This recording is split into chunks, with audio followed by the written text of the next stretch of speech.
Hello students. Chemical kinetics chapter अपना बहुत अच्छा चल रहा है और जैसे आप लोगों का फीडबैक है, आप लोगों का रिस्पांस है और आप डाउट्स पूछते हो, तो मतलब उससे लगता है कि आप लोग केमिकल काइनेटिक्स चैप्टर बहुत अच्छे लेवल पे एंजॉय कर रहे हो। ठीक है, तो आज हमारा केमिकल काइनेटिक्स का लास्ट लेक्चर है, लेक्चर नंबर 10। तो जो इससे पिछला लेक्चर था उसमें हमने effect of temperature on the rate of reaction अच्छे तरीके से सारे एंगल, क्वालिटेटिव और क्वांटिटेटिव फार्मूले, थ्योरेटिकल कॉन्सेप्ट सब हमने अच्छे तरीके से कर लिए थे और आज हम उन्हीं के बेस पर आगे बढ़ेंगे और क्वेश्चन करेंगे ऑब्जेक्टिव सब्जेक्टिव हर एंगल से। उसके बाद एक छोटा सा और टॉपिक बचा हुआ है, effect of catalyst on the rate of reaction, एक collision theory of reaction rate है और बाद में मैं चैप्टर के एंड में कुछ ऐसी चीज़ें भी कराता होता हूँ जो शॉर्टकट्स होती हैं और जेई मेंस और जो आईआईटी लेवल पे बहुत इफ़ेक्टिव होती हैं और बहुत इंपॉर्टेंट होती हैं। तो इस चैप्टर में मतलब जो आपको डिफ़िकल्ट क्वेश्चन भी है, कई बार उसमें आइडिया डेवलप नहीं होता, वो आज मेरे एंड तक जब आप लेक्चर को सुनोगे तो उसमें आप लोगों को सारी चीज़ बिल्कुल क्लियर हो जाएगी। ठीक है, दूसरे नंबर पे फोटोन ऐप मुझे लगता है सब लोगों ने डाउनलोड कर ली होगी और अगर नहीं की तो जल्दी डाउनलोड करो, उस पर बैच कोड हमसे मांगो और उसमें जो जितनी भी हम लोग केमिस्ट्री रिलेटेड फैसिलिटी दे रहे हैं वो सारी अवेल करो और सब्जेक्ट को और आगे लेके जाओ। चलो शुरू करते हैं। तो आज हमारा जो लेक्चर बेसिकली है ही सारा क्वेश्चंस और दो चार टॉपिक जो एक्स्ट्रा हैं वो है। तो पहला क्वेश्चन नोट कीजिए। पहला question, when the temperature, this is temperature, ये केल्विन में है, अगर अपने टेम्परेचर इन्फिनिटी कर दें, बहुत हाई, इतना हीट, तो ये एलन के रेट कांस्टेंट है फर्स्ट ऑर्डर काइनेटिक्स के लिए, इसकी वैल्यू कितनी होगी, ये क्वेश्चन है। ठीक है, तो बेसिकली पहला क्वेश्चन आप नोट कीजिए, ट्राई भी कीजिए, देखते हैं क्या आंसर आपका आता है। मैं इधर आपकी हेल्प करता हूं। लो जी, solution of the question number 1। जब भी मैं इधर क्वेश्चन डालता होता हूं तो ये क्वेश्चन आप वीडियो रोक के किया करो और फिर उसके बाद जो आप करते हो, जो आपका आंसर आता है वो इस मेरे सॉल्यूशन से मैच किया करो और देखा करो कि तुम्हारे ठीक हो रहे हैं कि नहीं, कॉन्सेप्ट में कहाँ गलती है, तो ठीक होने चाहिए। देखिए, ये k है इजिकल टू ए ई की power E A divided bye R T. ये अर्गीनियस क्वेश्चन है जो ये एक्सप्लेन करती है कि rate constant for the first order reaction और एनर्जी ऑफ एक्टिवेशन और ये टेम्परेचर, ठीक है, और ये आपको प्री एक्सपोनेंशियल फैक्टर मैंने बताया था ये वाला, तो इनका आपस में रिलेशनशिप है। तो दूसरी फॉर्म में ऐसे लिखा था, ln k is equal to ln a और minus E A by R T. ये मैंने एक ही क्वेश्चन की दो फॉर्म लिखी हुई हैं, पहली एक्सपोनेंशियल फॉर्म में, दूसरी लॉगरिथम फॉर्म में। ठीक है, तो पहले क्वेश्चन के अकॉर्डिंगली अगर अपने टेम्परेचर इन्फिनिटी कर देंगे, लिखो जी, if temperature is infinity then क्या होगा, जो E A R divided by infinity it is equal to 0। तो वो जो e की पावर 0 हो जाएगी ना, तो ये तो 1 होगी, तो इसका मतलब जो k है वो a के बराबर हो गया। सही है, जा ऐसा बोल दें, जा ln k equal to ln a के बराबर हो गया। अगर तो आपको k पूछा है तो आपने a बोल देना, अगर ln k पूछा है तो ln a बोल देना। आप देखो क्या पूछा, हमें तो ln k पूछा है, तो इसका आंसर क्या हुआ, d। बिल्कुल सही, बिल्कुल सही। अच्छा, क्वेश्चन नंबर 2। क्वेश्चन नंबर 2, ये solution of the question number 1 भी है, क्वेश्चन नंबर 2 भी, दोनों के इकट्ठे करवा दूंगा। एनर्जी फैक्ट्रेशन मैंने 0 कर दी, क्या कर दी, 0 कर दी। तब बोलते हैं रेट कांस्टेंट k क्या होगा। लो जी, अब लिखो, इफ ये सेकंड का आंसर है, ये पहले का आंसर है, ये वाली जनरल इक्वेशन थी, अगर मैं ये की वैल्यू 0 कर दूं 0, तो e की पावर 0 हो जाएगी, 1 हो गया, सिंपल। तो यही केस है, उसमें क्या होगा, जो k है वो a के बराबर हो जाएगा और ln a के बराबर हो गया। तो इसमें तो पूछा ही अपने k है, k a के बराबर हो गया, यहाँ आंसर c आ गया, बिल्कुल सही। तो ये दो क्वेश्चन आप चेक करो जो मैंने क्वेश्चन डाले हैं, ये अरेनियस क्वेश्चन के डिफरेंट केसेस हैं। हाँ जी, लिखो नेक्स्ट क्वेश्चन नंबर 3। चलो जी क्वेश्चन नंबर 3 लिखवाता हूं।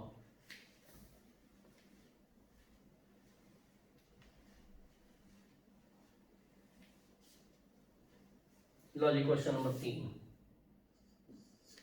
इसमें ये लिखा हुआ है, if average energy of reactant, जो रिएक्टेंट है इज 20 किलो जूल एंड जो थ्रेशोल्ड एनर्जी है, threshold energy is 140 kilo joule. पूछा कैलकुलेट करो, calculate the delta H R, ये पता होगा एंथैल्पी ऑफ रिएक्शन, ठीक है।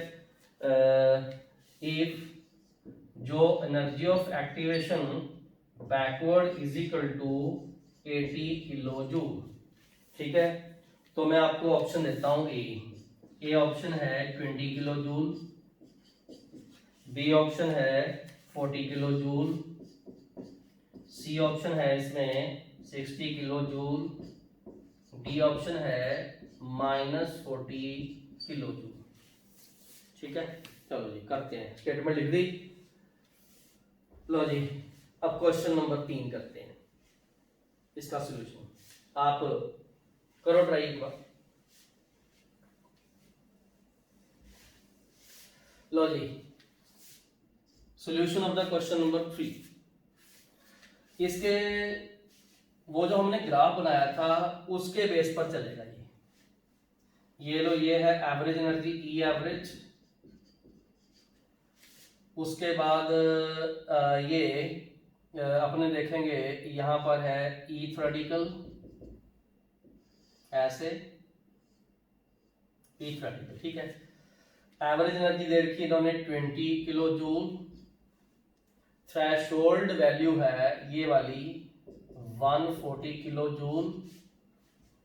सबसे पहले ये देखो जो इसमें गैप है वो क्या है, वो है ई ए फॉरवर्ड का, और उसकी वैल्यू आप अपने आप चेक करो 120 होगी, इतनी सही है, बिल्कुल ठीक है। फॉरवर्ड 120 है, लेकिन इन्होंने देखा बैकवर्ड है 80। इसका मतलब ये ग्राफ ने इसीलिए यहां रोका हुआ था कि इसकी वैल्यू यहां कहीं होगी ऐसे, ये देखो, तो ये वैल्यू आ गई 80 किलो जूल। ये रहा, आपको निकालना क्या है, आपको निकालना ये डेल्टा एच रिएक्शन, ठीक है। मुझे लगता नहीं कि आपको इसमें दिक्कत आएगी, कोई दिक्कत नहीं आने वाली, ठीक है। तो ये 80 है, मतलब अगर आप 140 में से 80 माइनस करो, ऊपर 140 है और ये 80 है, तो बोलो क्या आएगा, ये 60 आ जाएगी। अब देखो 20 और 60 में गैप, ये वाली आ जाएगी 40 और प्लस आएगी, ठीक है, बिल्कुल सही।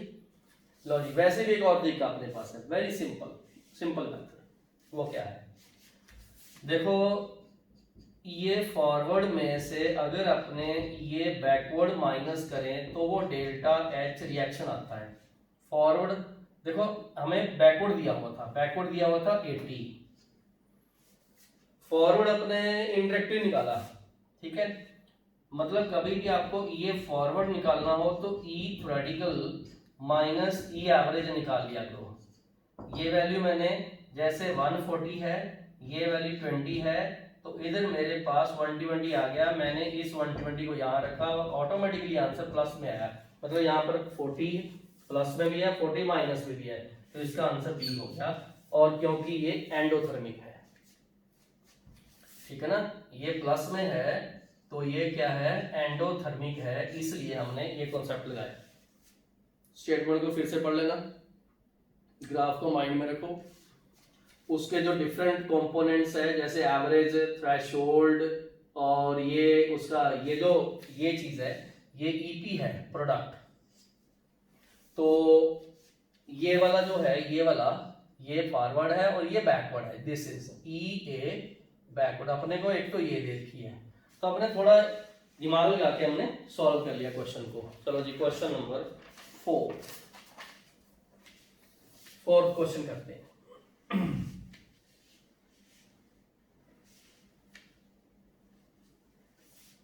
लो जी 4th question, when temperature is increased from 27 degrees Celsius to 47 degrees Celsius, the rate of reaction is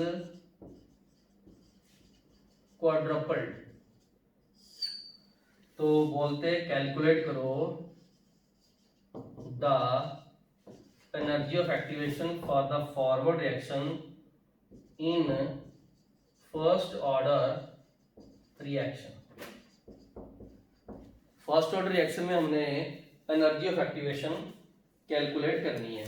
चलो जी ये option 55.14 kilo joule, 155 kilo joule, 255 kilo joule, 5.5 kilo joule. ठीक है, ये दो, ये अपने ऑप्शन दे दी। तो शुरू करते हैं। ठीक है, सबसे पहले अपने ये देखना है कि ये क्वेश्चन कौन से फार्मूले से सॉल्व होने वाला है, कौन से फार्मूले से सॉल्व होने वाला है। ठीक है, लो जी कौन से फार्मूले से सॉल्व होने वाला है। लो जी सॉल्यूशन नंबर 4।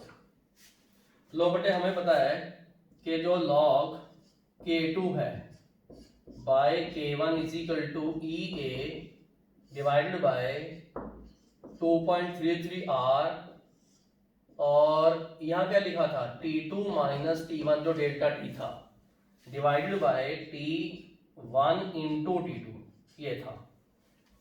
आपने ये निकालना है, इसमें एनर्जी ऑफ एक्टिवेशन निकालना है। ठीक है, इस क्वेश्चन में 27 और 47 डिग्री सेल्सियस में है। हम क्या करेंगे, T1 की वैल्यू जो 27 डिग्री सेल्सियस है उसको लिख लेंगे 300 केल्विन, और T2 की वैल्यू लिख लेंगे 320 केल्विन, ये लिख लेंगे। और यहाँ पर जो डेल्टा T है जो हम T2 माइनस T1 बोलेंगे वो 20 केल्विन है, चाहे 20 डिग्री सेल्सियस रख लो क्योंकि वो जो डिफरेंस है। और इसमें जो R की वैल्यू है, क्योंकि यहाँ पर हमें किलो जूल देखा है, सारा किलो जूल, पहले तो जूल में आएगा, बाद में उसको 1000 से डिवाइड कर दोगे तो किलो जूल बन जाएगा। जूल को किलो जूल में कन्वर्ट करना हो तो 1000 से डिवाइड करेंगे। लेकिन इसमें एक चीज और जो दे रखी है, ये क्वाड्रपल का मतलब क्या होता है। देखो यहाँ पर इसका मतलब ये होता है कि जो K2 है वो 4 गुना हो गया K1 का। कहने का मतलब K2 बाय K1 की वैल्यू इसमें 4 है, और जब आप log 4 करोगे, क्योंकि यहाँ पर देखो log K2 बाई K1 है ना, तो log 4 करोगे तो ये 0.6020 आएगा, ये आएगा। ठीक है, बस हमारे पास ये सारा फैक्टर आ गया। R की वैल्यू तुम्हारे पास आ गई, टेम्परेचर दिए हुए हैं, बस यही निकालना। तो कहने का मतलब अगर मैं यहाँ पर ये निकालना चाहूँ तो मुझे 0.6020 को 2.303 इंटू 8.314, क्योंकि ये सारा उठा के यहाँ ले जाऊंगा ना ओ, और ये 20 नीचे कर दूंगा इंटू 300 इंटू और 320। अगर मैं इस सारे को सॉल्व करूं तो आंसर इसका जूल में आएगा, क्योंकि ये जूल वाली वैल्यू है। बाद में इसको आपने डिवाइड कर देना 1000 से, तो ये बन गया किलो जूल। और आप कैलकुलेशन इसकी कर लेना और आंसर ये ए टिक कर लो। ठीक है, ये वाला this is answer kilo joule में है। ओके, तो ये वैल्यू आप सबको क्लियर है, ये वैल्यू है। इधर मल्टीप्लाई किया, ये देखो आर भी मल्टीप्लाई कर दिया, देखो ऊपर वाला नीचे आ गया, नीचे वाला मल्टीप्लाई ऊपर चला गया, ये हमारे पास आ गया। बस इसको सॉल्व करना है, जूल में निकालना तो नॉर्मल सारी वैल्यू आएगी और डिवाइड करोगे 1000 से किलो जूल जाएगी। चेक करना, आंसर इसका ए है। नेक्स्ट चलो, पांचवा क्वेश्चन, लास्ट क्वेश्चन, फिर हम नया टॉपिक शुरू करेंगे। ठीक है, लो जी, लो बच्चे, पांचवा क्वेश्चन लिखो, ऑन एडिंग कैटालिस्ट। जब हम कैटालिस्ट ऐड करते हैं तो बोला इन्होंने जो एक्टिवेशन एनर्जी है, एक्टिवेशन एनर्जी, ठीक है,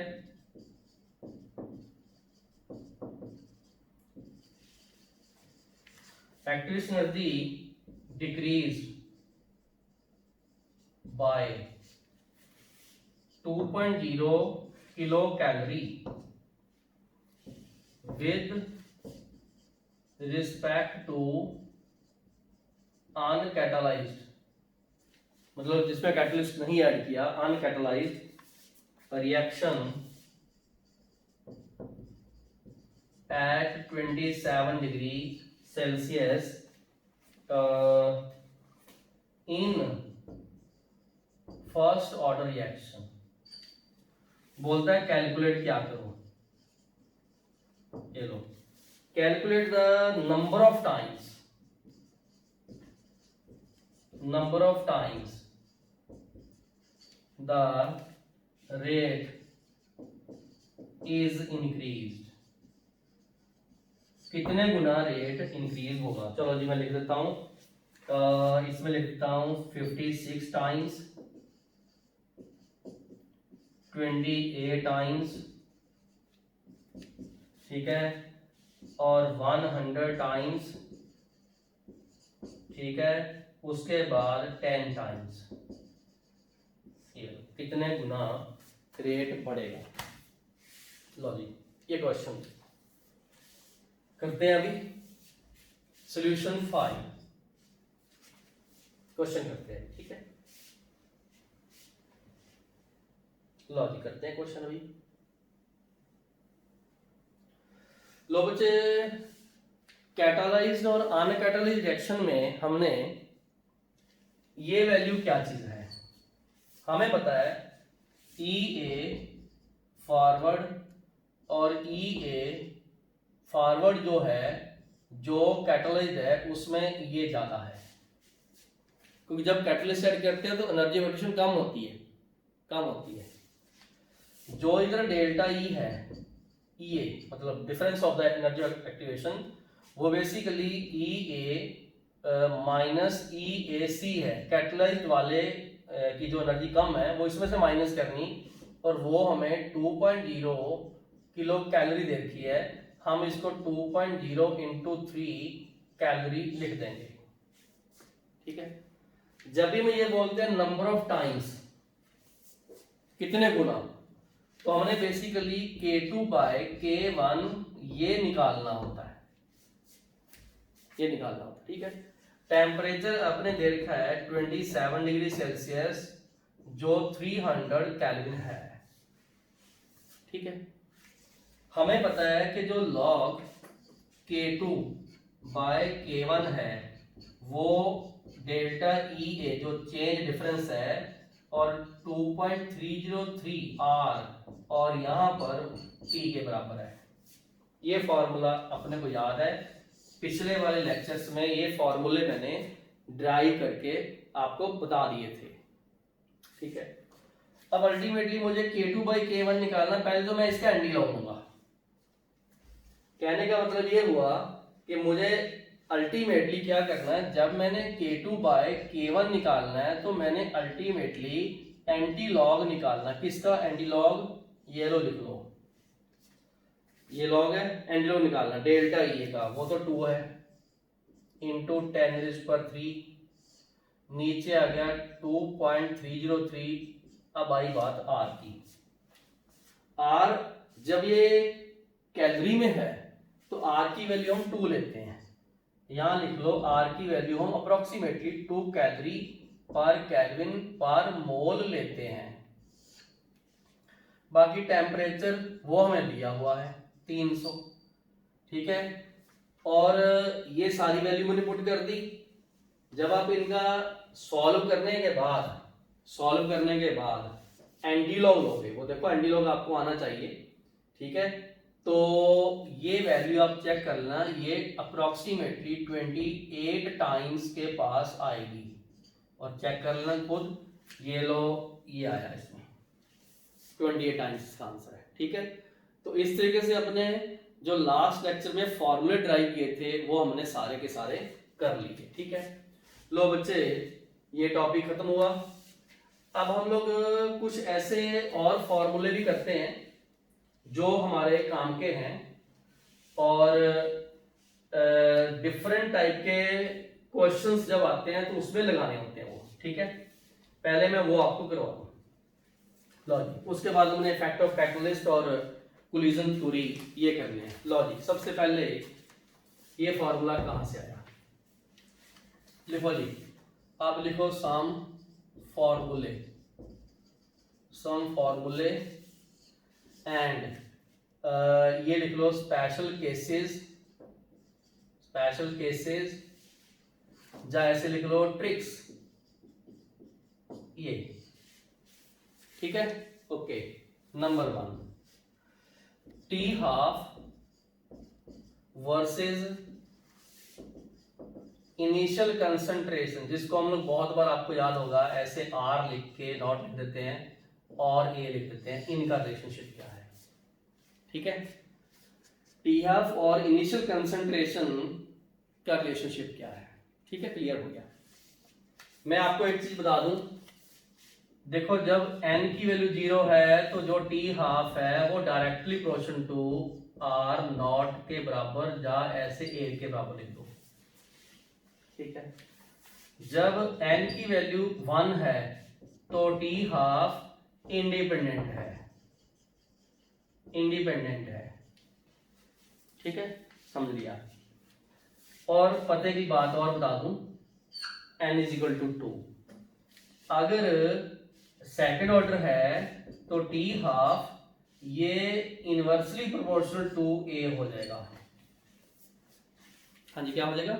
इनवर्सली प्रोपोर्शनल टू A हो जाएगा, ठीक हो गया? बिल्कुल, लो जी, बिल्कुल क्लियर हो गया, इनवर्सली प्रोपोर्शनल टू A हो जाएगा। यहां से एक इक्वेशन आती है, वो क्या कि हमने अगर देखो T12 और जो इनिशियल कंसंट्रेशन है उसका रिलेशनशिप निकालना हो तो वो A की पावर n-1 लिखते हैं, या डायरेक्टली प्रोपोर्शनल टू A की पावर 1 - n ऐसे लिखते हैं।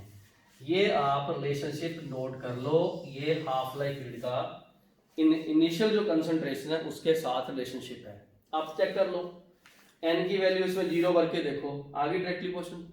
n की वैल्यू 1 भर के देखो, A की पावर 0 इंडिपेंडेंट हो गया। n की वैल्यू इसमें 2 भर के देखो, या इसमें 2 भर लो तो -1 आ गया, नीचे चला गया, इनवर्सली हो गया। ये बात ठीक है, बिल्कुल कोई दिक्कत नहीं है। अब इसका फायदा क्या है? हाफ लाइफ पीरियड क्या है? इनिशियल कंसंट्रेशन का जो, अगर तो आप इनवर्सली क्वेश्चन लिखोगे n-1 के पावर लिख लेना, अगर डायरेक्टली क्वेश्चन लिखोगे तो A 1 - n लिख लेना, ठीक है। अब इसका फायदा क्या है? लो जी, बहुत बड़ा फायदा होने वाला है, लिखो, बहुत बड़ा फायदा होने वाला है। If half life is given at different concentration A1 and A2, then क्या होगा, ये लो, देन क्या होगा। ठीक है, हमें ऑर्डर नहीं पता, बट हमें क्या है, डिफरेंट कंसंट्रेशन पे half life different different given है, हमें ऑर्डर नहीं पता। तो हम क्या करेंगे, इधर टी हाफ ऐसे ब्रैकेट में यहां 1 लिख लेंगे, और टी हाफ ये सेकंड लिख लेंगे। समझ गए, बिल्कुल समझ गए। अब देखिए ये इनवर्सली प्रोपोर्शनल टू a की पावर n-1 है, इसको लिख लो, कोई दिक्कत नहीं है। मोस्टली ये लिखा जाता है a2 और a1 इनवर्सली है ना, और पूरा इसके n-1 लिख देना पूरा। लो जी, एक तो ये इक्वेशन आपको याद करनी है। लो जी, दूसरा हमें इस इक्वेशन को कुछ क्वेश्चंस में यूज भी करना है, इस इक्वेशन को कुछ क्वेश्चंस में यूज भी करना है। कैसे यूज करना है, देखो हम लोग अगर इस क्वेश्चन का लॉग लें दोनों तरफ से, तो ये क्या बन जाएगा, log T half first minus log T half second is equal to, जब इधर का लॉग लोगे तो आ जाएगा n-1, ऐसे आ जाएगा। फिर ऐसे क्या लिखोगे, फिर log a2 minus log a1, ये हो गया। देखो समझ आ गया सबको। इसका मतलब जब मैं इसमें n-1 निकालना चाहूंगा तो मेरे पास log t हाफ फर्स्ट में से log t half second divide कर दूंगा मैं इसको log, और log a2 minus log a1 से कर दूंगा, और यहां से मैं n निकाल सकता हूं। कैसे, ये सारा जो इक्वेशन ये हमारे पास बनी, जिसमें मैं लिखूंगा log t हाफ ये 1 माइनस log t हाफ और 2 divided by log a2 minus log a1, और यहाँ प्लस 1 कर दूंगा। अब मुझे बताओ ये फार्मूला कब यूज होना है, लो जी ये वाला फार्मूला नोट करो कब यूज होना है। अगर हमें ऑर्डर नहीं पता लेकिन हाफ लाइफ पीरियड हमें पता है डिफरेंट कंसंट्रेशन पे, तो निकालना। इस मेथड को half life period method of order of reaction determination बोलते हैं, इस मेथड को। ठीक है, तो ऐसे लिख लो, this is half life period method, ये हाफ लाइफ पीरियड मेथड है ऑफ डिटर्मिनेशन। ठीक है, डिटर्मिनेशन ऑफ ऑर्डर इफ, अगर हमें क्या दिया हो, T half at different initial concentration, ठीक है, गिवन हो, तो हमने ये इसका एप्लीकेशन है। लो जी, बहुत इंपॉर्टेंट एप्लीकेशन हमने किया। हाफ लाइफ पीरियड पहला, कंसंट्रेशन पहली, हाफ लाइफ पीरियड दूसरा, कंसंट्रेशन दूसरी, एन निकालना ऑर्डर +1 कर दिया। तो ये डायरेक्ट इक्वेशन आ जाए कौन सी सही है तो कर लो, नहीं तो कहीं वैल्यू आ जाए तो कर लो। ठीक है जी, तो हमने अभी आपको पहला कॉन्सेप्ट इसका करवाया फर्स्ट। लो जी, सेकंड एक और फॉर्मूला करते हैं। देखो कई बार आपको ऐसा आ जाएगा कि nth ऑर्डर जो है, nth ऑर्डर जो है उसके लिए हम लोग nth ऑर्डर जो है उसके लिए इंटीग्रेटेड रेट इक्वेशन कैसे लिखेंगे nth ऑर्डर के लिए। देखो जीरो ऑर्डर पता आप लोगों को, फर्स्ट ऑर्डर पता है, अब सेकंड थर्ड फोर्थ आ गया तो क्या करोगे, तो जी सेकंड लिखो। क्या चीज लिखनी है अपने, इंटीग्रेटेड रेट इक्वेशन, ठीक है, फॉर nth ऑर्डर, इसके लिए लिखनी है integrated equation for the nth order. और ये ध्यान रखना, ये वाला n जो है ये इक्वल और ग्रेटर देन 2 होना चाहिए। जो मैं अभी मेथड लगवाने वाला हूं वो इक्वल और ग्रेटर देन 2 होना चाहिए। नोट करो, k लिख लो ऐसे, nth लिख लो, इंटू t से मल्टीप्लाई कर लो, 1/n-1 लिख लो, ये लो 1/n-1 लिख लो, फिर 1/n a माइनस एक्स की पावर n माइनस वन लिख लो, माइनस वन ओवर a की पावर n लिख लो। ठीक है, चलो नोट करो इसको। तो हम लोगों ने ये वैल्यू इसमें लिख ली, कौन सी, nth ऑर्डर के लिए हमने ये वैल्यू आपको नोट करवा दी। ठीक है, चलो जी कर ली नोट सब लोगों ने। यस, आप एक काम करो, अगर n की वैल्यू 2 हो, मतलब सेकंड ऑर्डर हो, तो मुझे बताओ क्या आएगी। k तो देखो k2 बन जाएगा, टाइम t बन जाएगा, 1 ओवर 2 माइनस 1 तो 1 ही रह गया, इसको तो छोड़ो आप। ठीक है ना, जा ऐसे लिख लो, ये यहाँ t लिख लो ऐसे। अब देखिए यहाँ क्या आएगा, इधर a माइनस एक्स, देखो ये 2 माइनस 1 तो 1 ही है, तो ऐसे आ जाएगा, ये हम ऐसे r लिख लेंगे और माइनस यहाँ पर r नॉट लिख देंगे। ये लो, ये सेकंड ऑर्डर के लिए हमें इंटीग्रेटेड इक्वेशन भी लिख ली। जीरो ऑर्डर के लिए हमने ड्राइव कर ली थी, फर्स्ट ऑर्डर के लिए हमने ड्राइव कर ली थी, सिलेबस में अपने वही है, लेकिन शॉर्टकट से हमने अगर इक्वेशन निकालनी है तो ये इक्वेशन आपने याद कर लेनी है। सेकंड, थर्ड, फोर्थ आपको क्लियर होना चाहिए। मान लो थर्ड आ गया, 3 माइनस 1 यहाँ पर 2 आएगा, 2t आएगा यहाँ पर 2t, और ये इसकी पावर 2 आएगी, इसकी पावर भी 2 आएगी। फोर्थ ऑर्डर आ जाए तो यहाँ पर 3d आएगा, और इसकी पावर 3, इसकी पावर भी 3, क्योंकि वो n माइनस 1 है, और हाँ ये n माइनस 1 है, और ये भी हमने सॉरी ये एक चेंज करना, ये भी n माइनस 1 है, क्योंकि तभी पावर सेम है। ठीक है, ठीक है, ओके, वो बाय चांस मिस्टेक होगी, n माइनस 1 ये, n माइनस 1 ये। लॉजिक क्लियर हो गया बिल्कुल। नेक्स्ट चलते हैं, ये सेकंड कॉन्सेप्ट भी हो गया। चलो जी आगे, इंटीग्रेटेड इक्वेशन nth ऑर्डर के लिए हो गया, हाफ लाइफ पीरियड का यूज हो गया, बिल्कुल सही, इसमें कोई डाउट नहीं है। 2 कॉन्सेप्ट हो गए। अब हम एक तीसरा कॉन्सेप्ट और करते हैं। लिखो जी तीसरा कॉन्सेप्ट, ये लो। कई बार क्या होता है, जैसे हमारे पास N2O5 यहाँ 2 है, और 2NO2 प्लस O2 है। ठीक है, ये फर्स्ट ऑर्डर रिएक्शन है, लिख लो ये फर्स्ट ऑर्डर है। इसका ऑर्डर हमें ये पता है। ठीक है, कुछ ऐसे क्वेश्चन आ जाते हैं जिनमें उन क्वेश्चंस में ऑक्सीजन का वॉल्यूम दिया होता है। क्या दिया होता है? वॉल्यूम ऑफ ऑक्सीजन, और कुछ नहीं दिया होता। ठीक है, late V0 VT and V infinity are the volume of O2 in liter, ठीक है, at STP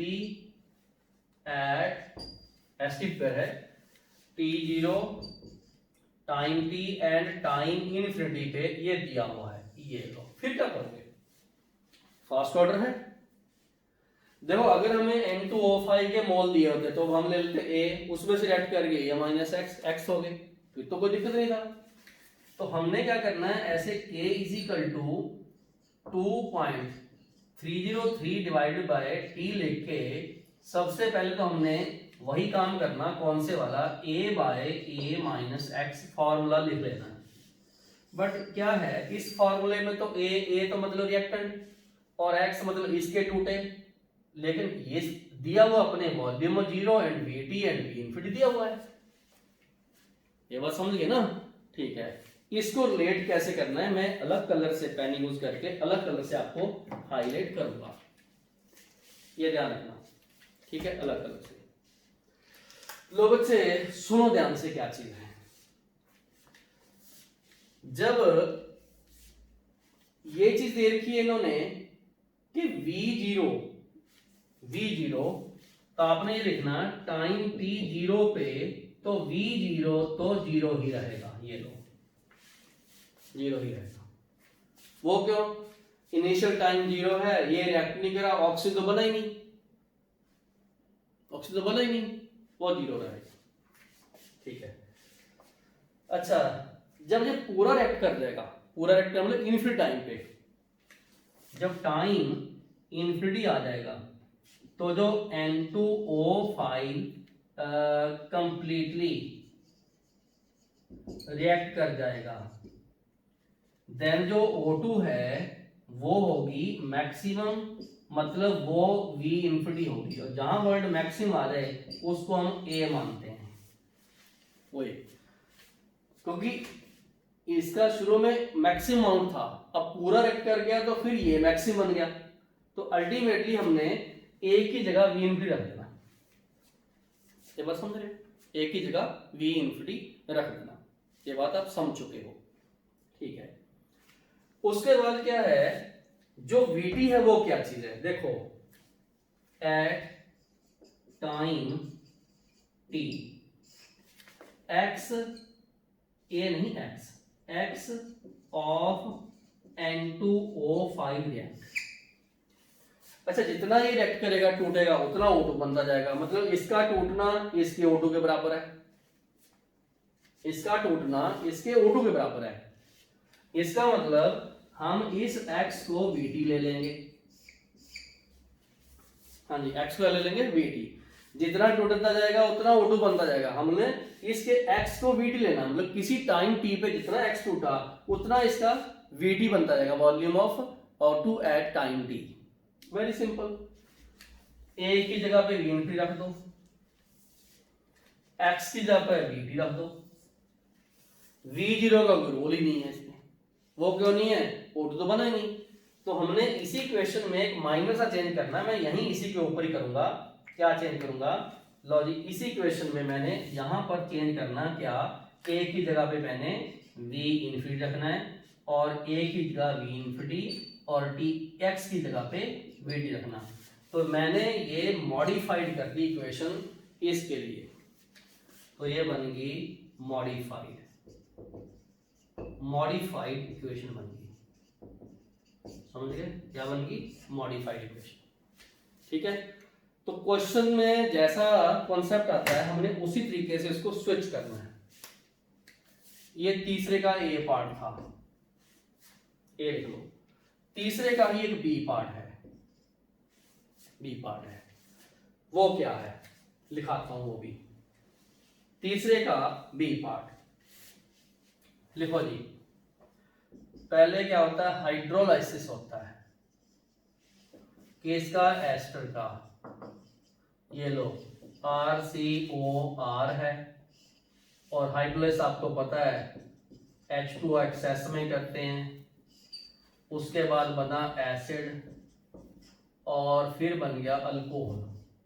ये यहां डैश लगा दिया हमने, ये एस्टर है, ये एस्टर है, ठीक है।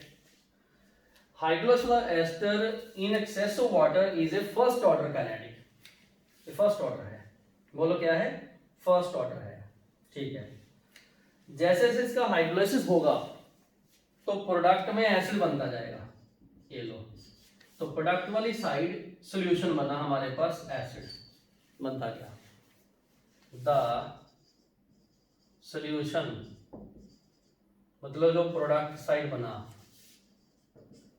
Is titrated by a base, base है NaOH,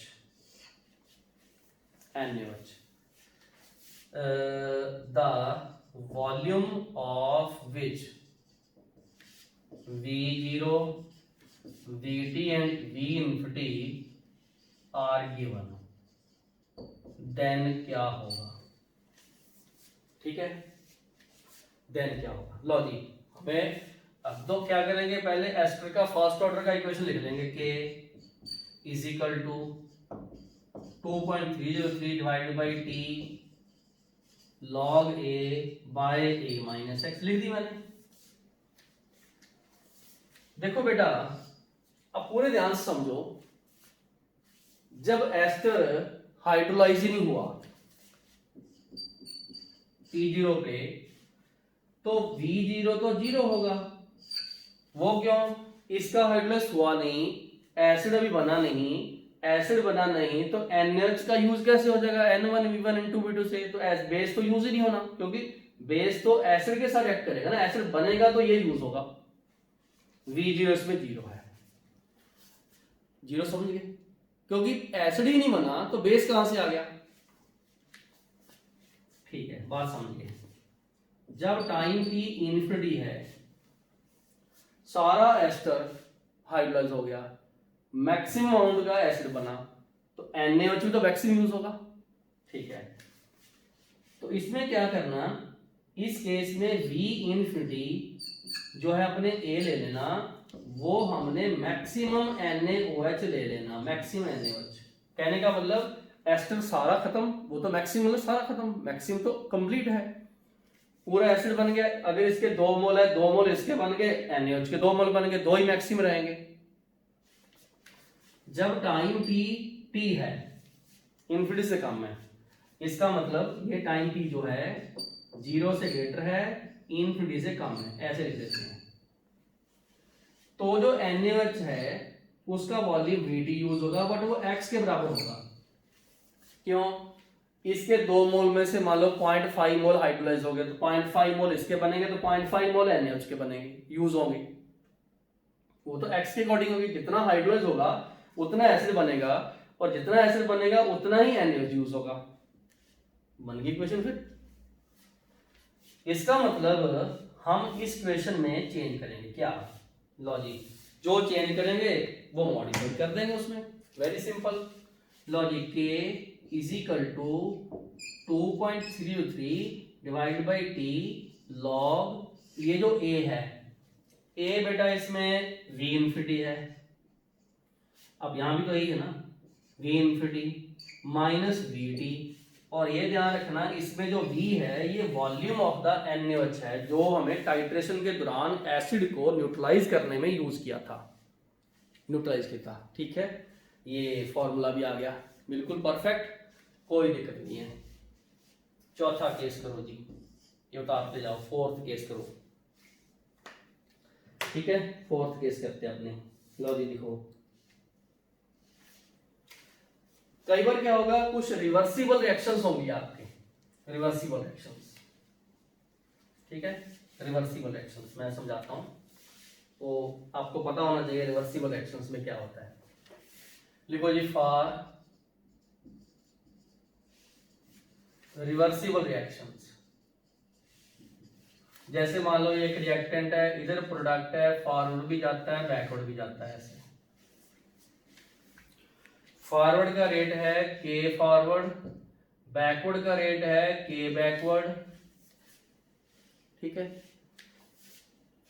जब टाइम t 0 है तो इसका a है, इसका बना नहीं, किसी टाइम t इक्विलिब्रियम पे इसका x रेट किया और इसका x बन गया। बोलो, ठीक है, बिल्कुल। इसमें हमने क्या करना, जो रेट है फॉरवर्ड का, वो हमने इधर kf लिख के फॉरवर्ड, तो जो कंसंट्रेशन उस टाइम पे होगी वो हमने a माइनस एक्स लिख लेनी है ऐसे, और जो बैकवर्ड का होगा वो हमने क्या करना, k भी बैकवर्ड और यहां पर x लिख लेनी है। बोलो, बात समझ आ गई? तो अगर हमें पूछा जाए ऐसे इक्विलिब्रियम कांस्टेंट, हाँ जी, क्या पूछा जाए, इक्विलिब्रियम कांस्टेंट, वो हमें पता है कि वो ऑलवेज kf बाय kb रहता है। हाँ जी, क्या रहता है, kf बाय kb। ठीक है, तो अब आप पूरा इसमें चेक कर लो कि किस तरीके से इक्वेशन आएगी।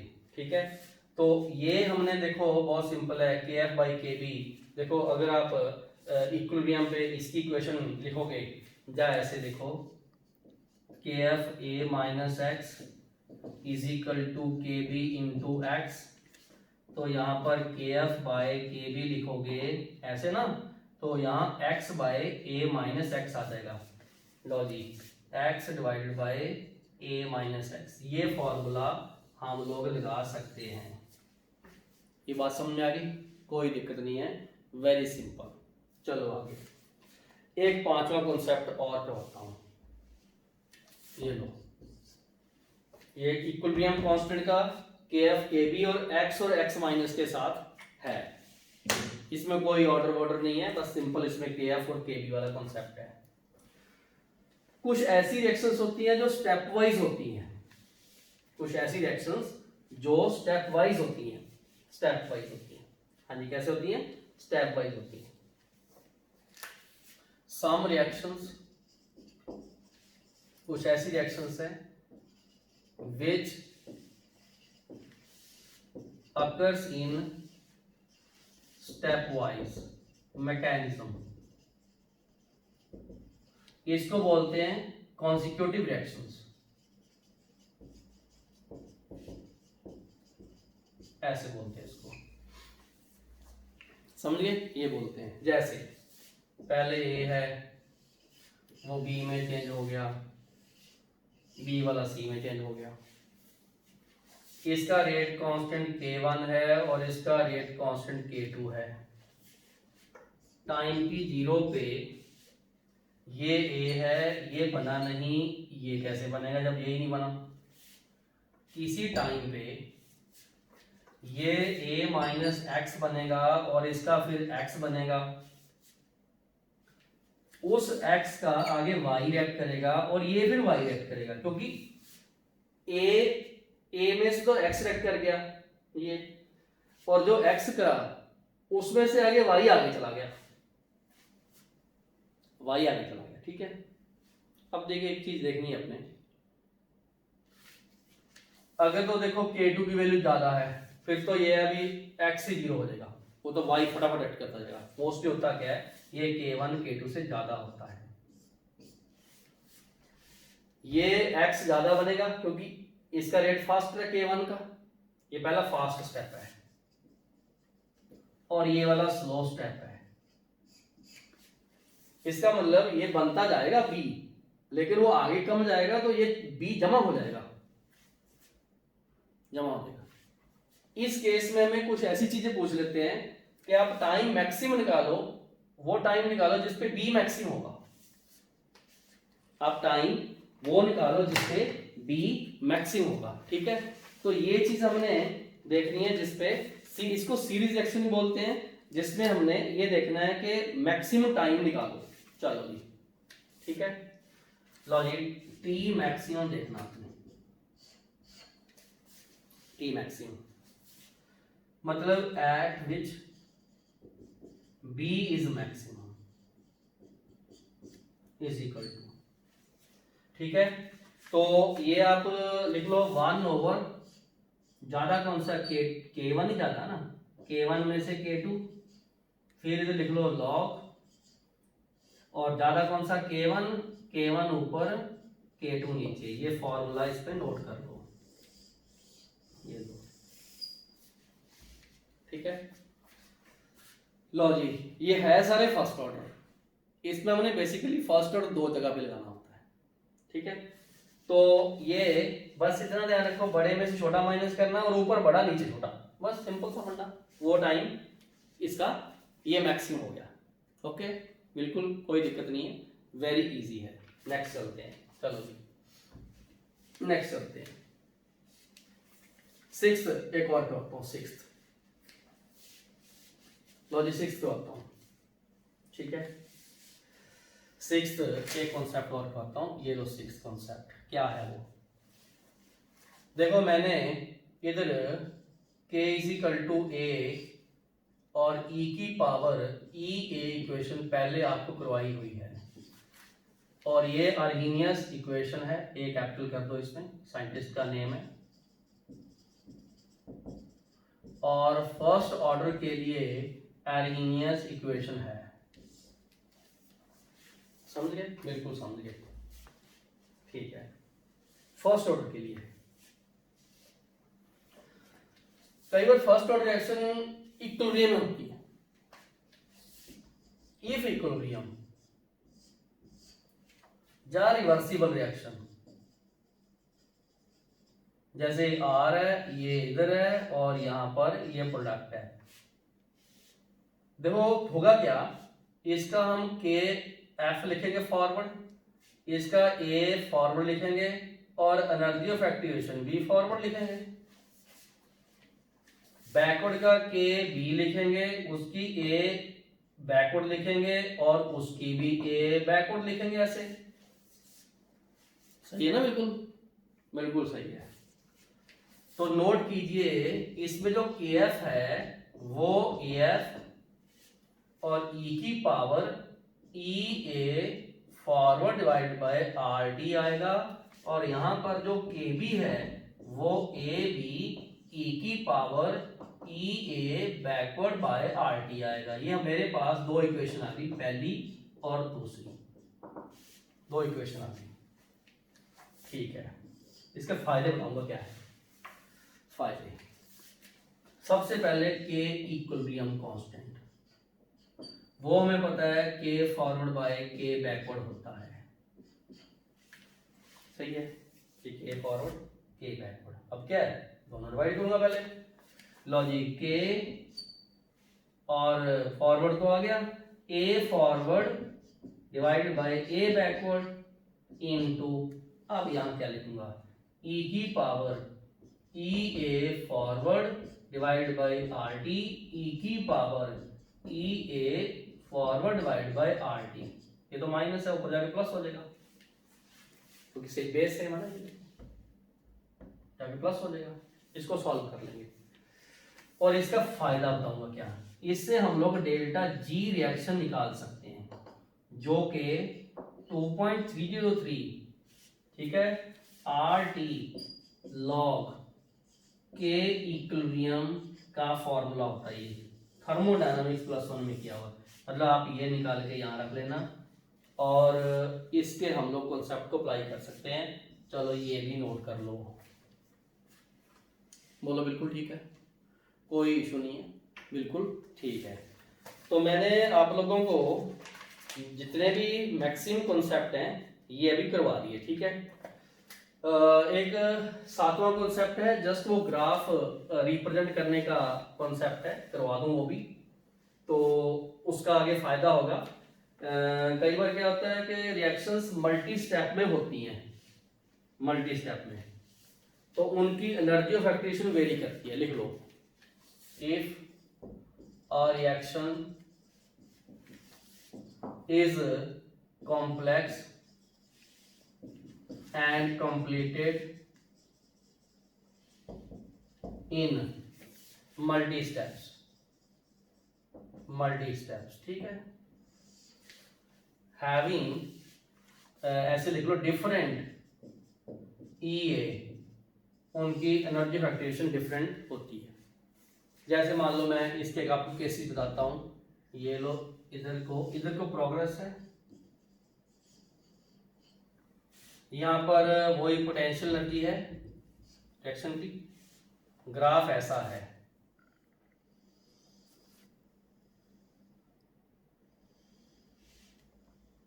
ऐसा, ठीक है, ये रिएक्टेंट है, ये प्रोडक्ट है, बीच में इंटरमीडिएट स्टेट आई, पहले ए बना फिर बी बना, बात समझिए, ठीक हो गया। पहले ए बना फिर ये बी बना फिर ये सी बना, ये सारी स्टेज है ना, पहले आर से ये बना फिर से बी बना फिर आगे सी बना, ऐसे ये आगे। सबसे पहला क्वेश्चन, ये रिएक्शन एंडोथर्मिक है या एक्सोथर्मिक है, ठीक है, नोट कर लिया करो। अगर ये लो लेवल पे है और ये हाई लेवल पे है तो मतलब अगर आर से पी ज्यादा हो तो हमने एंडोथर्मिक लिखनी है, क्या लिखनी, एंडोथर्मिक, समझ आ गया, ये ऊंची ये नीची, ठीक है। फिर ये पूछते हैं इसमें स्लो स्टेप कौन सा है, विच स्टेप इज स्लो। पहले देख तो ले, हमने आर से, देखो ये इंटरमीडिएट स्टेट है, वो थ्रेशोल्ड एनर्जी वाली, हम तो सीधा लिखेंगे आर से बी बनाया हमने, बी बनाया और बी आगे जाके पी में चेंज हुआ, दो स्टेप है ना इसमें, देखो दो स्टेप है, ये आर है, ये कोई बीच में इंटरमीडिएट है और ये प्रोडक्ट है, ये तो जस्ट थ्रेशोल्ड वाले होते हैं, बस समझिए, ठीक है। तो क्या देखें, कैसे देखेंगे, ये कैसे डिसाइड करें कि कौन सा इसमें स्लो है।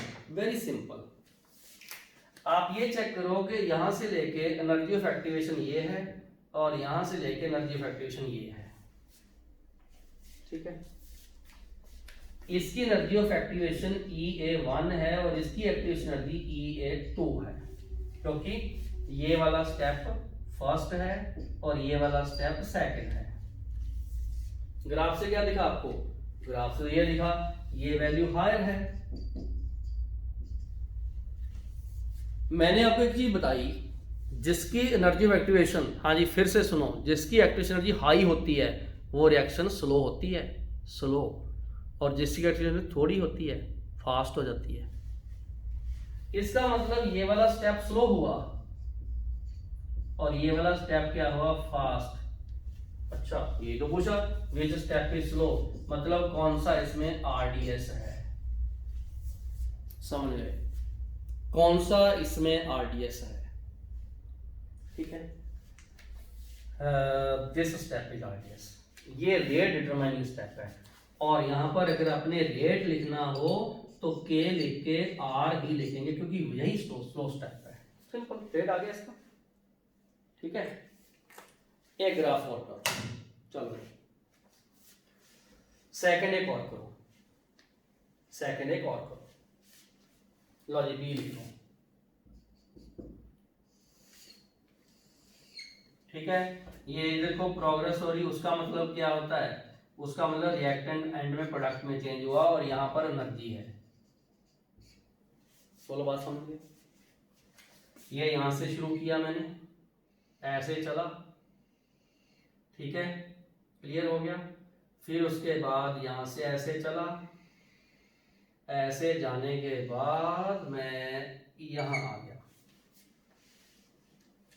ये R है, ये X है, ये P है, समझ गए? ओके, यहां से इसकी एनर्जी ऑफ एक्टिवेशन है, इसको बोलूंगा मैं एनर्जी ऑफ एक्टिवेशन फर्स्ट, यहां से बोलूंगा, इसको बोलूंगा एनर्जी ऑफ एक्टिवेशन सेकंड। सबसे पहले आप देखो प्रोडक्ट नीचे, रिएक्टेंट ऊपर। रिएक्टेंट ज्यादा है, प्रोडक्ट नीचे है, तो ये एक्सोथर्मिक होगी। चेंज करो, ये लो एक्सोथर्मिक होगी। विच स्टेप इज स्लो, कौन सा स्टेप इसमें स्लो है, मतलब कौन सा स्टेप इसमें RDS है, हम लिखते हैं अभी। ये लो, अब तो कोई दिक्कत नहीं है, आपने पहचान लिया, लेकिन मुझे एक्सप्लेन तो करना ही है।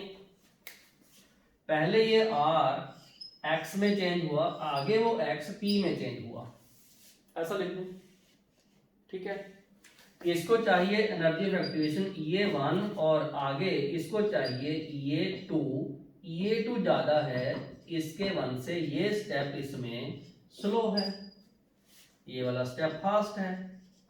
अब देख तो लो, ये देखो ज्यादा एनर्जी थोड़ी इजीली क्रॉस होगी, जिसकी एक्टिवेशन एनर्जी ज्यादा वो तो स्लो स्टेप है, स्लो स्टेप ही RDS है, स्लो स्टेप ही RDS है, ठीक है? ग्राफ पूरा समझ में आ गया? ये नीचे है, ये ऊपर है, क्योंकि यहां पर जब आप इसकी डेल्टा H निकालोगे तो वो नेगेटिव आएगी, बात समझ गए? ये आएगी नेगेटिव, ठीक है? तो इसमें हमने बेसिकली जब भी रेट लिखना है वो ऐसे K इंटू X लिखेंगे, बट X के टर्म में लिख ही नहीं सकते हम लोग, नहीं लिख सकते X में, ठीक है? बिल्कुल नहीं लिख सकते। तो हमें इसको रिप्लेस करना है, तो क्या करेंगे?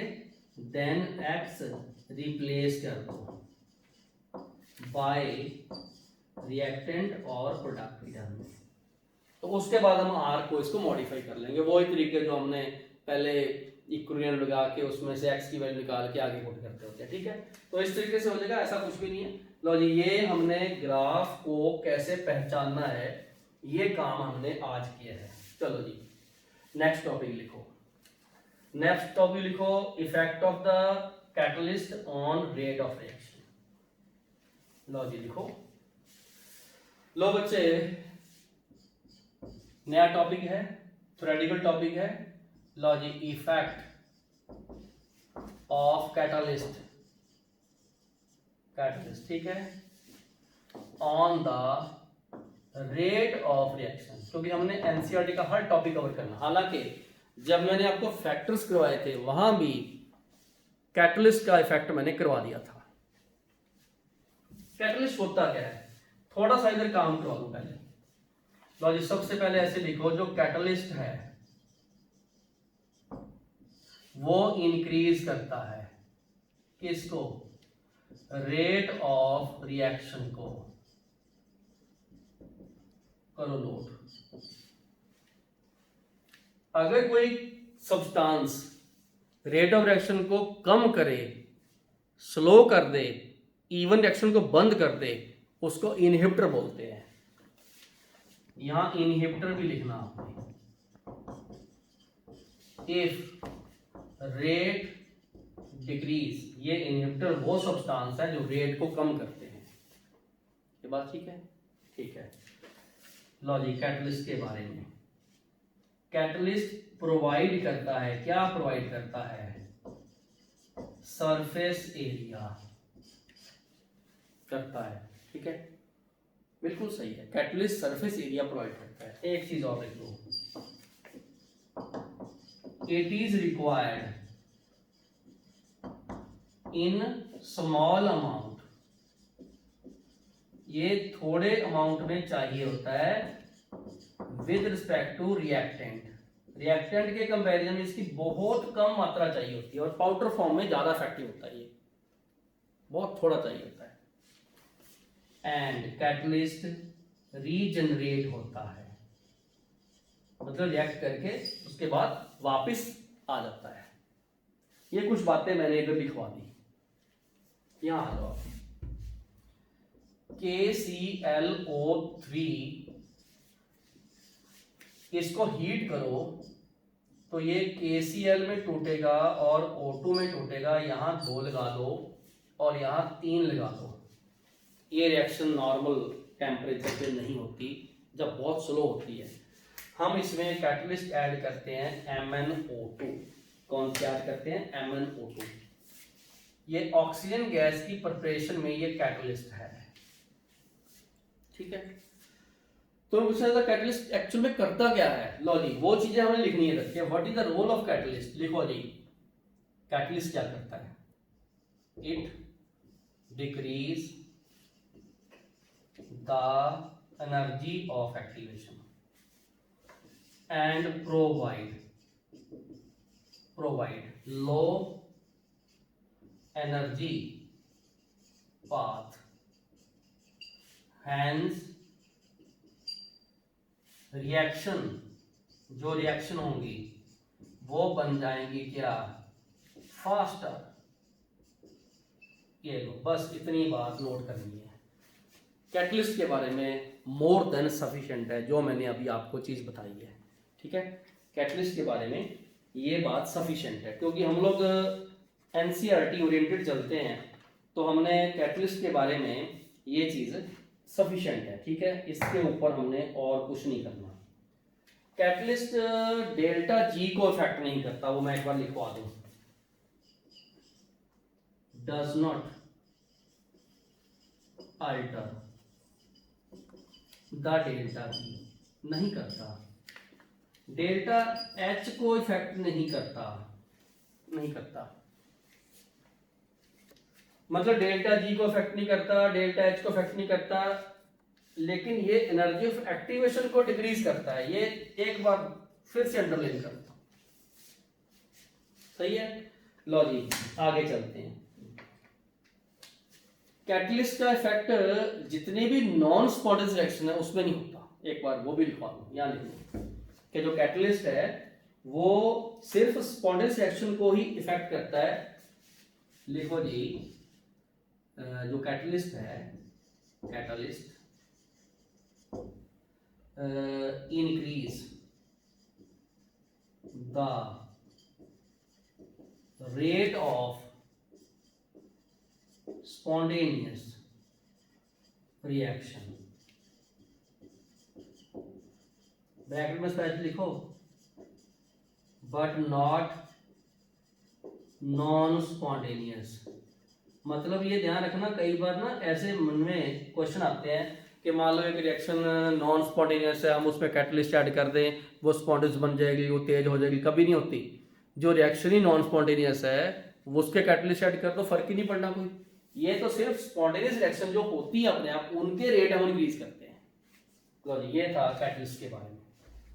लास्ट टॉपिक इस चैप्टर का, लास्ट 10 मिनट का 5-7 मिनट का टॉपिक है। तो हमने ये चैप्टर आज खत्म करने जा रहे हैं, लास्ट लेक्चर है इसका, ठीक है जी। लो बच्चे लिखो, अब क्या है, एक थ्योरी है बहुत इंपॉर्टेंट, बहुत इंपॉर्टेंट, काफी कुछ पार्ट उसके हमने पहले पढ़े हुए हैं। वो क्या है, लो जी लिखो, collision theory of rate of reaction. कई बार हमें इस कोलिजन थ्योरी के मेन पॉइंट्स पूछ लेते हैं, पोस्टुलेट जिसको बोलते हैं, ये पूछ लेते हैं मेन पॉइंट्स, ठीक है, ये पूछ लेते हैं। मैं इस कोलिजन थ्योरी को समझाने से पहले यहां एक डायग्राम बनाऊंगा और उस डायग्राम में सारी चीजें आपको समझाऊंगा। ये आर है, आर फॉर रिएक्टेंट है, आर तो बहुत सारे हैं, जब वो आपस में कोलाइड करते हैं तभी जाके कहीं प्रोडक्ट बनता है पी,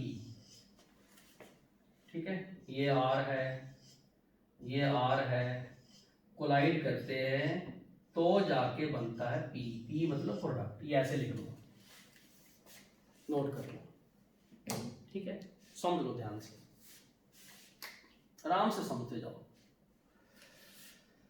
कुछ फेमस एग्जांपल इन्होंने लिए हुए हैं, फेमस एग्जांपल, जैसे HH प्लस II, ठीक है, ये एक रिएक्टेंट है, ये भी एक रिएक्टेंट है। पहले ये आपस में कोलाइड करेंगे, कोलाइड जब करेंगे तो उनको एक एनर्जी मिलेगी, एनर्जी ऑफ एक्टिवेशन, मतलब दी जाएगी, सप्लाई होगी, या कहीं से गेन करेंगे। तो यहां पर वो इंटरमीडिएट बनाएंगे, एक्टिवेटेड कॉम्प्लेक्स बोलेंगे उसको, क्या बोलेंगे, एक्टिवेटेड कॉम्प्लेक्स। इसको ऐसे लिख लो, ये एक्टिवेटेड कॉम्प्लेक्स है। बाद में वो प्रोडक्ट में चेंज होते हैं, ऐसे ये बना प्रोडक्ट, ये लो प्रोडक्ट बना, ठीक है। ये तो बहुत सिंपल से मॉलिक्यूल है, HH है। कई बार क्या होगा, एक AB होगा और एक BC होगा, वहां पर कुछ पंगे पड़ेंगे, ठीक है, समझ लो। मेन पॉइंट में पहला ये पॉइंट आता है कि in every reaction, her reaction में देयर मस्ट बी कोलिजन, ये कोलिजन होना ही चाहिए, बिना कोलिजन के रिएक्शन नहीं होगी, कोलिजन होना चाहिए पक्का, without collision there is no reaction. इसका यही मतलब है, मस्ट का मतलब बिना कोलिजन के कोई रिएक्शन नहीं होने वाली, ठीक है। इसमें एक लिखो, एक वर्ड आएगा कोलिजन फ्रीक्वेंसी, जिसको ZAB बोलते हैं हम लोग। AB क्यों बोलते हैं, मान लो मैं इसको A बोल दूं, इसको B बोल दूं, A और B में कोलिजन, क्या होता है ये, नंबर ऑफ कोलिजन पर सेकंड पर वॉल्यूम को कोलिजन फ्रीक्वेंसी बोलते हैं, समझ लो ध्यान से। तीसरा, टेम्परेचर इंक्रीज करता है इसको, कोलिजन फ्रीक्वेंसी को इंक्रीज करता, मतलब collision frequency directly proportional to temperature होती है। चौथा, जो रेट है ऑफ रिएक्शन, ये directly proportional to collision frequency होती है और डायरेक्टली प्रोपोर्शनल टू टेम्परेचर होती है। ये सारे पॉइंट मिक्स से ही हैं। हीट करोगे ज्यादा कोलिजन, ज्यादा कोलिजन ज्यादा रेट ऑफ रिएक्शन, फास्टर होने होना है। काम की बात आ गई अब, इंपॉर्टेंट, सारे कोलिजन इफेक्टिव नहीं होते। लिखो जी, पांचवा पॉइंट, जो ऑल कोलिजन है आर नॉट इफेक्टिव, सारे नहीं होते, ठीक है। तो हम लोग क्या करते हैं, इफेक्टिव जो कोलिजन होंगे, जो इफेक्टिव कोलिजन होंगे वो डायरेक्टली प्रोपोर्शनल टू जितने कोलिजन फ्रीक्वेंसी है इनटू उसका फ्रैक्शन, एफ लगा दिया मैंने। एफ की वैल्यू 1 लिख दूंगा तो वो तो डायरेक्टली प्रोपोर्शनल होगी इफेक्टिव कोलिजन। इफेक्टिव कोलिजन क्या है, जितना फ्रैक्शन होगा उतनी होगी, इसको इफेक्टिव कोलिजन बोलते हैं। अब क्वेश्चन आता है इफेक्टिव कोलिजन क्या है, क्या होते हैं। देखो जी, which leads to formation of product, जिससे प्रोडक्ट बनता है वो होता है इफेक्टिव कोलिजन। अब सारे क्यों नहीं होते, क्योंकि बैरियर होते हैं, देयर आर 2 बैरियर्स। अब बताओ कौन कौन से, ए एनर्जी बैरियर ऑफ किसका, थ्रेशोल्ड एनर्जी का, जिसको मैंने ईटी लिखा हुआ है, ये क्रॉस करना होता है, ठीक है ना। आपको पता है ना, जैसे आपने ये ग्राफ बनाया था, ये एक रिएक्टेंट है, ये वाला प्रोडक्ट है, पहले इसको थ्रेशोल्ड पे जाना होगा तभी तो प्रोडक्ट में दे देगा। ये रहा बैरियर, इसीलिए सारे नहीं होते। बहुत सारे ऐसे मॉलिक्यूल है कोलाइड करते हैं लेकिन क्रॉस नहीं कर पाते। बी क्या है, ठीक है, बैरियर ऑफ प्रॉपर ओरिएंटेशन।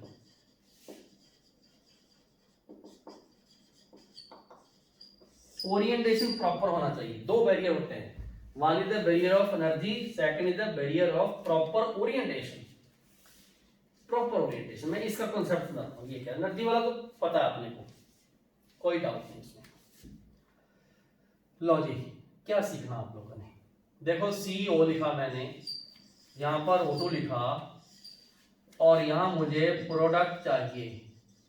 अगर प्रोडक्ट बनेगा तो CO2 बनेगा, ये नोट कर लो। इफ फॉर्म्ड तो CO2 बनेगा, ठीक है, समझ लो ध्यान से। अगर बना तो ये बनेगा। अब कई बार क्यों नहीं बनेगा, इसके 2 केसेस है। जा तो देखो ये O है और ये O डबल बॉन्ड O है, जा O ये C है, O डबल बॉन्ड O है, ये एक मॉलिक्यूल, ये एक मॉलिक्यूल, ये एक मॉलिक्यूल, ये भी एक मॉलिक्यूल, लिख दिया, ठीक है। जब CO का O इसके O से कोलाइड करेगा ऐसे, और जब CO का C इससे कोलाइड करेगा ऐसे, देखते हैं। आप पहले दिमाग लगाओ, किसमें प्रोडक्ट बनेगा, इसमें तो नहीं बनने वाला, इसमें बनेगा बिल्कुल, क्योंकि जब C O के साथ जुड़ेगा तो ही O double bond C double bond O बनेगा ऐसे, ठीक है। जब वो O से कोलाइड कर गया, होना तो C चाहिए, CO2, ये बॉन्ड टूटेगा यहां से, ये बनेगा। इसको बोला मैंने कि ये इफेक्टिव कोलिजन है, क्योंकि इसमें आया प्रॉपर ओरिएंटेशन। यहां लिखेंगे हम प्रॉपर ओरिएंटेशन, इसको बोलेंगे प्रॉपर ओरिएंटेशन। आ गया, बात समझ में आई, क्या आया, प्रॉपर ओरिएंटेशन आया। लो जी, प्रॉपर ओरिएंटेशन होना चाहिए। अल्टीमेटली इन्होंने एक फॉर्मूला दे दिया, क्या है वो फॉर्मूला, लो जी लिखो। ये जो कॉन्सेप्ट है, जैसे collision theory of reaction rate है, ये बेसिकली लिख लो शुरू में ही 1916 से लेके 1918 तक दी गई थी। एक साइंटिस्ट है, उसका नेम है Max TRAUTZ and William Lewis, ये साइंटिस्ट है, ये शुरू में नोट कर लो आप, इन्होंने, ठीक है। तो बेसिकली इन लोगों ने एनर्जेटिक और जो मैकेनिक्स है उनके एस्पेक्ट को रिएक्शन में अप्लाई किया था। एंड में मैं आपको एक कंक्लूजन बताने वाला हूं, कि in this theory, in this concept, ठीक है, द एनर्जेटिक्स एंड मैकेनिस्टिक, ठीक है, ये aspect of reaction for studied, इनको स्टडी किया गया। मतलब बीच में एनर्जी का कॉन्सेप्ट, बीच में कोलिजन का कॉन्सेप्ट, मैकेनिस्टिक, इसको लगाया और एंड में एक इक्वेशन दे दी, आप सबको पता है, the K is equal to A into E की power E A by R T. ये प्री एक्सपोनेंशियल फैक्टर है और यहां पर हमने P into Z A B ऐसे इंटू ई की power E A by R T लगाया। और ये आपको पता है कौन सा फैक्टर है, probability factor, probability factor, steering factor, orientation factor, orientation factor, ये सारे इसके नेम हैं, ठीक है। और ये प्री एक्सपोनेंशियल फैक्टर है और ये कौन सा है, इसको कोलिजन फ्रीक्वेंसी बोलते हैं। मतलब ये जो फॉर्मूले की वैलिडिटी है ये इसमें यूज हुई। लॉजिक, ये था हमारा टोटल कॉन्सेप्ट। और यहाँ पर ये देख लो सारे फॉर्मूले जो मैंने लिखे हुए हैं शुरू में ही, वो सारे मैंने करवा दिए। I hope you really enjoyed the chemical kinetics chapter. तो जो बचे हुए क्वेश्चंस हैं, आपको असाइनमेंट दी जाती है, वो कंप्लीट कर लो। चैप्टर को बिल्कुल डाउट्स इसके मेरे साथ डिस्कस करो और आगे जो टेस्ट हैं उनकी तैयारी करो, ठीक है। तो ये पूरा था chemical kinetics with NCERT and some extra concept, ठीक है। तो अपनी सेहत का ध्यान रखो, डेली रिवीजन करो, जितने फॉर्मूले हैं उनको एक पेज पे उतार के और साइड में अपने स्टडी टॉम में स्टिक नोट्स बना के उसको डिस्प्ले कर दो, डेली रिवीजन करो। ओके, टिल देन मिलते हैं अगले लेक्चर में, अगले चैप्टर में। अब अपना ध्यान रखिए। Okay, thank you, God bless you.